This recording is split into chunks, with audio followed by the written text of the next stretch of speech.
Hello friends, A to Z English চ্যানেলে তোমাদের সবাইকে স্বাগত জানাচ্ছি।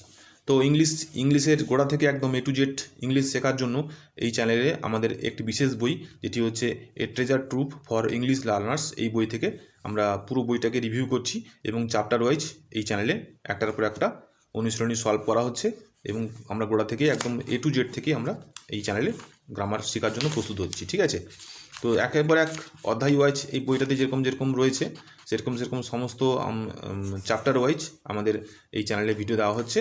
তো পরপর করে আমরা এক একটা করে লেসন আমরা সলভ করছি। ঠিক আছে, তো তোমরা এই ভিডিওটি দেখতে থাকো। হ্যাঁ, দেখো, তোমাদের আজকের ক্লাসটা হচ্ছে প্রেজেন্ট পারফেক্ট কন্টিনিউয়াস টেন্স নিয়ে। তো প্রেজেন্ট পারফেক্ট কন্টিনিউয়াস টেন্সটা কাকে বলে, তো আমরা এটা আগের ভিডিওতে তোমরা দেখে নিও, কারণ সেখানে ডিটেলস আলোচনা করা হয়েছে যে প্রেজেন্ট পারফেক্ট কন্টিনিউয়াস টেন্স কাকে বলে। ঠিক আছে, তো এই যে চারটে ভাগ, সেই চারটে ভাগ নিয়ে পরপর করে এরপরে আসছে। আজকে যেটা হবে সেটা হচ্ছে অ্যাফার্মেটিভ সেন্টেন্স এবং নেগেটিভ সেন্টেন্স। ঠিক আছে, তো অ্যাফার্মেটিভ সেন্টেন্স মানে হচ্ছে হাঁবাচক বাক্য, তাই না?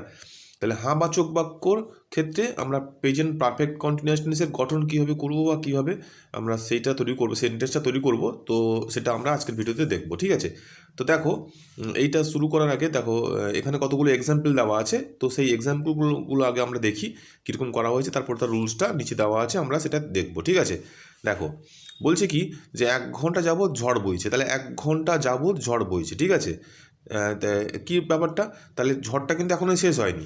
1 ঘন্টা যাবৎ মানে হচ্ছে 1 ঘন্টা আগে ঝড় শুরু হয়েছিল, এখনও কিন্তু ঝড়টা চলছে। তা দেখো, দ্য স্ট্রং ওয়াইন্ড মানে হচ্ছে শক্তিশালী ঝড়। ওয়াইন্ড মানে বাতাস, ঝড় মানে কি, ঝড় মানে তো বা শক্তিশালী বাতাস, তাই না? তাহলে the strong wind has been blowing for an hour. ঠিক আছে, ব্লো মানে হচ্ছে বয়ে যাওয়া। ঠিক আছে, তাহলে ব্লো মানে বয়ে যাওয়াতে এখানে ব্লোয়িং হয়েছে ফর অ্যান আওয়ার। তাহলে এইভাবে করলাম কেন, কারণটা হচ্ছে প্রেজেন্ট পারফেক্ট কন্টিনিউয়াস টেন্সের গঠন হচ্ছে প্রথমে সাবজেক্ট বসবে, তারপরে বসবে হ্যাজ কিংবা হ্যাভ, তারপরে বসবে বিন, তারপরে হচ্ছে ভার্ব বসবে, ভার্বের শেষে একটা আইএনজি যোগ হয়ে যাবে, তারপরে বাকি যা আছে তাই।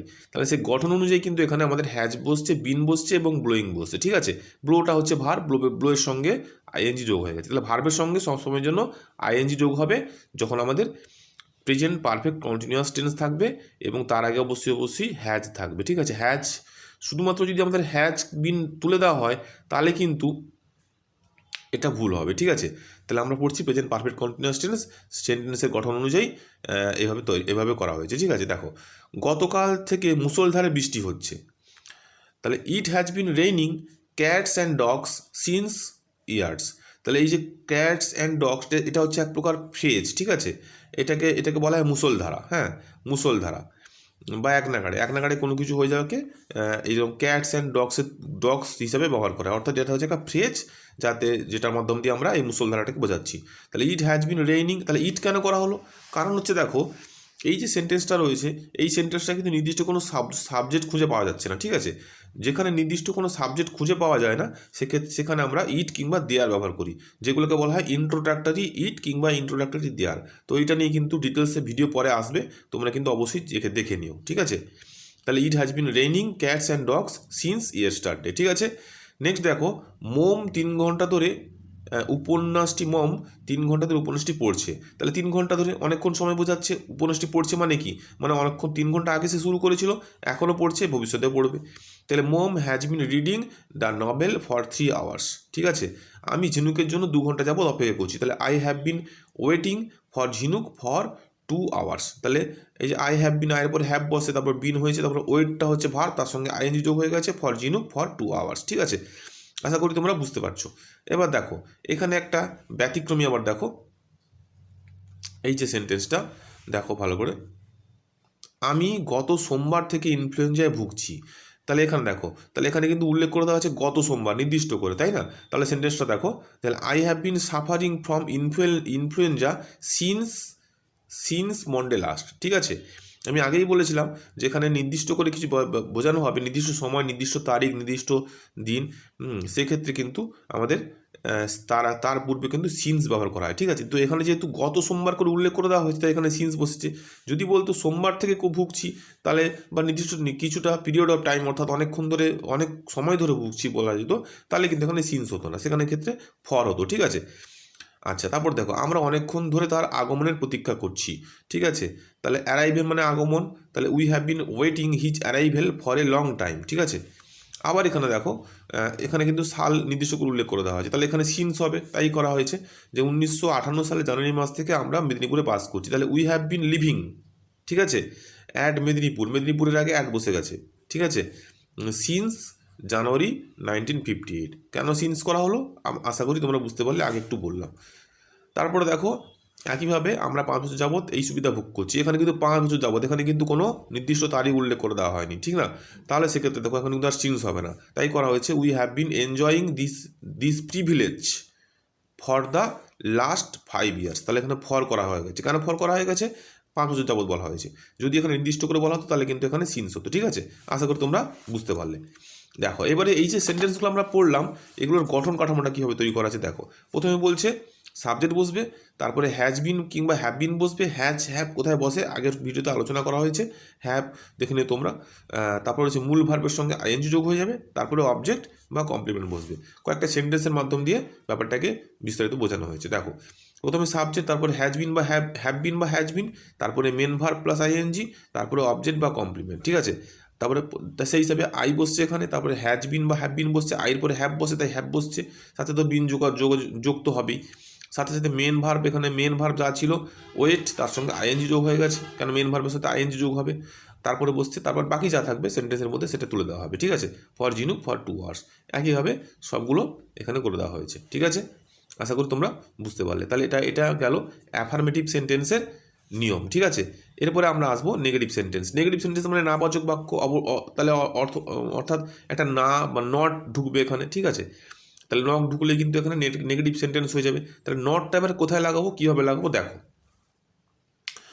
1 মাস যাবত বৃষ্টি হচ্ছে না, দেখো সব না আছে, তাহলে না মানে একটা নট ঢুকবে, তাহলে নটটা কোথায় হচ্ছে দেখো, সেন্টেন্সটা ট্রান্সলেশন করা যাক। তাহলে 1 মাস যাবত বৃষ্টি হচ্ছে না, তাহলে it has not been raining for a month, ঠিক আছে। তাহলে দেখো সেন্টেন্সটা, তাহলে কি হলো, প্রথমে সাবজেক্ট বসছে, তারপরে হ্যাজের পরে কিন্তু নট বসছে, অর্থাৎ হ্যাজের পরে এবং বিনের আগে, বিন যেখানে লাগানো হচ্ছে আগের সেন্টেন্সে, তাহলে বিনের আগে কিন্তু নট বসছে এবং হ্যাজের পরে নট বসছে। আগে এখানে নট না থাকলে, এখানে নাবাচক না হলে কী হতো, তাহলে ইট হ্যাজ বিন হতো, ঠিক আছে। যেহেতু নেগেটিভ সেন্টেন্স, তাহলে নট ঢুকাতে হয়েছে হ্যাজের পরে বিনের আগে। আশা করি তোমরা বুঝতে পারলে। 15 দিন যাবত ট্যাক্সি চলছে না, তাহলে taxis have not been playing for 15 days, ঠিক আছে। 1 মাস ধরে তুমি কিছুই লিখছো না, তাহলে ইউ হ্যাভ নট বিন, আমি বললাম হ্যাভ কিংবা হ্যাজ থাকবে, তারপরেই নট বসবে, ঠিক আছে।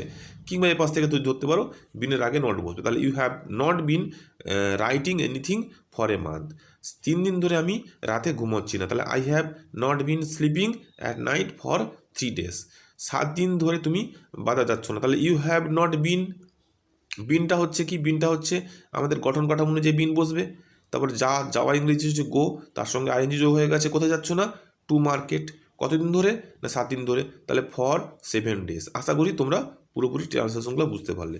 এরপরে দেখো এখানে দেখো আবার দিয়েছে যে সুক্তি 4 দিন যাবত স্কুলে যাচ্ছে না, তাহলে Surti has not been going to school for 4 days, এই যে হ্যাজের পরে নট বসছে দেখেছো। তার মানে এখানে একইভাবে সমস্ত সেন্টেন্সগুলো এখানে দেওয়া আছে, তোমরা কিন্তু এই সেন্টেন্সগুলোকে শিখে দেওয়া হলো ভালো করে কীভাবে গঠন কাঠামো তৈরি করতে হলো। তোমরা কিন্তু সেন্টেন্সগুলোকে বাংলাগুলোকে তোমরা নিজের খাতাতে তুলে নিয়ে নিজের মতন করে ট্রান্সলেশন করে নিয়ে এই ভিডিওর সঙ্গে তোমরা মিলিয়ে নিও, তাহলে তোমাদের কিন্তু পরপর করে ট্রান্সলেশনের ভান্ডার কিন্তু গড়ে উঠছে, তোমরা শিখে যাচ্ছ অল্প অল্প করে, ঠিক না। আচ্ছা, তারপরে কি বলছে গঠন কাঠামো দেখো, প্রেজেন্ট পারফেক্ট টেন্সের না সূচক বাক্য গঠন, প্রথমে সাবজেক্ট বসবে, তারপরে হ্যাভ নট কিংবা হ্যাজ নট, অর্থাৎ যেখানে হ্যাভ বসার বসবে তারপরে নট বসে যাবে, যেখানে হ্যাজ বসার বসবে তারপরে নট বসে যাবে, তারপরে একটা বিন বসবে, তারপরে সেই সেন্টেন্সের মধ্যে যে মূল ভার্ব থাকবে সেই ভার্বের সঙ্গে একটা আইএনজি যোগ হয়ে যাবে, তারপরে বসবে অবজেক্ট বা কমপ্লিমেন্ট, ঠিক আছে। এরপরে দেখো সেইটাকে একটা ছকের আকারে তুলে দেওয়া হয়েছে, প্রথমে সাবজেক্ট, তারপরে হ্যাভ নট বা হ্যাজ নট, তারপরে বিন, তারপরে মেন ভার্বের সঙ্গে আইএনজি যোগ, তারপরে অবজেক্ট কিংবা কমপ্লিমেন্ট, ঠিক আছে। তাহলে আইয়ের পরে এই যে আই পড়তে হ্যাভ বসে তাই হ্যাভ নট, তারপরে বিন বসে গেছে, তারপরে মেন ভার্ব হচ্ছে স্লিপের সঙ্গে আইএনজি যোগ হয়ে গেছে, তারপরে বাকি সেন্টেন্সের মধ্যে যা ছিল সেগুলো সব বসে গেছে এখানে অবজেক্ট কিংবা কমপ্লিমেন্ট হিসেবে, ঠিক আছে। তারপরে you have not been writing anything for a month, Raktim has not been talking rice since yesterday, ঠিক আছে। তো আশা করি তোমরা ভালো করে বুঝতে পারলে। এই যে যতগুলো করানো হচ্ছে এরপরে যে এক্সারসাইজ রয়েছে আমরা চ্যাপ্টার ওয়াইজ কিন্তু এক্সারসাইজগুলো করাবো, ঠিক আছে। তোমরা কিন্তু চ্যানেলটাকে অবশ্যই ফলো করে রেখো, যারা যারা নতুন বন্ধুরা দেখছো তারা কিন্তু অবশ্যই চ্যানেলটিকে সাবস্ক্রাইব করে নাও, কারণ কি এই যে বইটাতে তোমরা দেখতে পাচ্ছ সেই বইটার কিন্তু পুরোটাই কিন্তু এখানে চ্যাপ্টার ওয়াইজ সলভ করা হচ্ছে, ঠিক আছে। এরপরে যতগুলো শেখানো হলো আমরা কিন্তু চ্যাপ্টার ওয়াইজ একটা একটা করে এক্সারসাইজ সলভ করবো, ঠিক আছে।